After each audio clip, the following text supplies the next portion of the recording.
What are high frequency foods? Today, as you see, I'm not wearing much clothes because it's just too hot. And also gives a chance to show that being a vegetarian, borderline fruitarian, you can still, work out and still look the way you want to look. You don't have to be on a super high protein meat diet. Anyways, so high frequency, high water dense foods. Winston, come back over here. Come over here, boy. So high water and high water density foods are going to be of the higher frequency. So that's where fruits come in. Fruits being the highest of these. And a fully water dense, rich diet is actually good for your teeth. It's these dehydrated foods that decay the teeth. So theoretically, if you want a diet of just fruits, minimal to almost none brushing of your teeth is actually required because there is no breakdown of your teeth. And alternatively, obviously, the less water dense foods, less from sunlight, or that have less sunlight, will be at a lower frequency. And it's like a scale, like how far it is away from just pure sunlight. Obviously, fruits and vegetables being the highest, and then you have processing, or the processes of food, meat being, a state that one that eats the vegetables, so it's like 1 degree away, and the processing of that actual meat as well. It's another. There's just so many different layers of processing. I have Winston out here with me, so it's a work just to keep him around. But anyways, in the Garden of Eden, they were eating fruits and vegetables, mainly fruits. God said to be fruitful and multiply. That's very precise wording. And fruit offers itself. It's the only thing that does offer itself, and it easily multiplies. I mean, you can spread the seed of the fruit very easily, either by throwing it out or by pooping it out, shitting it out. You can also spread the seed very easily. And fruits will obviously bear many fruits, but depending on the time and the location, some fruits can bear year-round, and they can do this for years and years and decades on end, whereas a vegetable can only be done once, and it has to be usually cut and then replanted, and it absorbs so much from the soil. So that's why fruits are the highest tier of frequency. And this book right here by Seth Balin, The Fruit Companion, very, very good resource for fruits, mainly, obviously.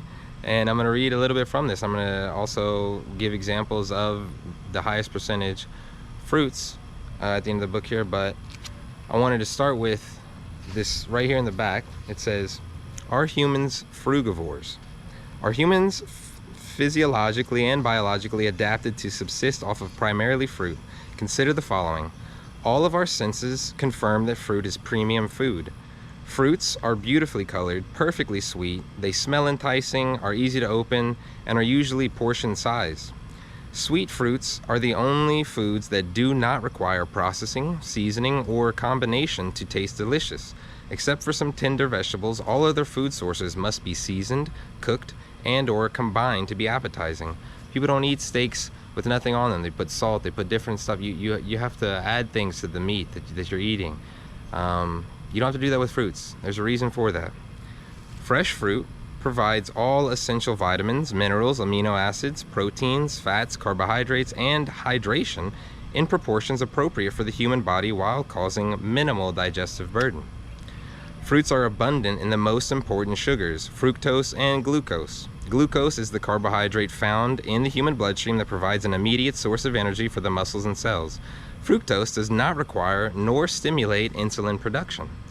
The entire human digestive system is built to assimilate and pass fruits most efficiently, from teeth to stomach to intestines. We do not have teeth and claws for ripping through other animals, nor the instinctual desire to do so. If we were these carnivores, we would eat flesh raw, like dogs do. You could just eat it raw, tear it up, find some roadkill and eat that. We have to cook our meat. Humans and fruit trees are mutually beneficial to each other. The humans eat what the tree naturally produces in abundance, and by taking and eating the fruit, we drop the pits or poop out small seeds on the ground, propagating the fruit tree and preserving the species. And lastly, most fruits are perennial and thus don't require planting and uprooting each year. When grown under the proper conditions, a single fruit tree can yield hundreds of pounds of food per year for decades. So at the end, I'm going to list off the percentages of high water density fruits being the most high frequency fruits, but I also want to touch on grains. Grains they've flip-flopped around in the food pyramid, but ultimately they are not that great because they are very dehydrated. Most of the time they are very dehydrated, so you kind of want to stay away from dehydrated foods as much as you can. These are things that are causing among other issues, they also cause the tooth degradation that we have an issue with in our society. Okay, lastly, I'll read the percentages of different fruits. So this book has all kind of different pictures and to tell you when it's ripe, if it's climactic, anticlimactic, meaning it just ripens after it's picked or not. So right here, I have a list of a little content list of the water content. So the highest percentage fruit by water is actually a cucumber. I'm not actually that big of a fan of cucumbers, but it is what it is. So anyways, number one, cucumber, 96% water. Coconut water itself, 95%. Coconut meat, it's actually only 47%. So anyways, third, summer squash, 95%. Zucchini, 95%. Tomato, 94%, very high up there.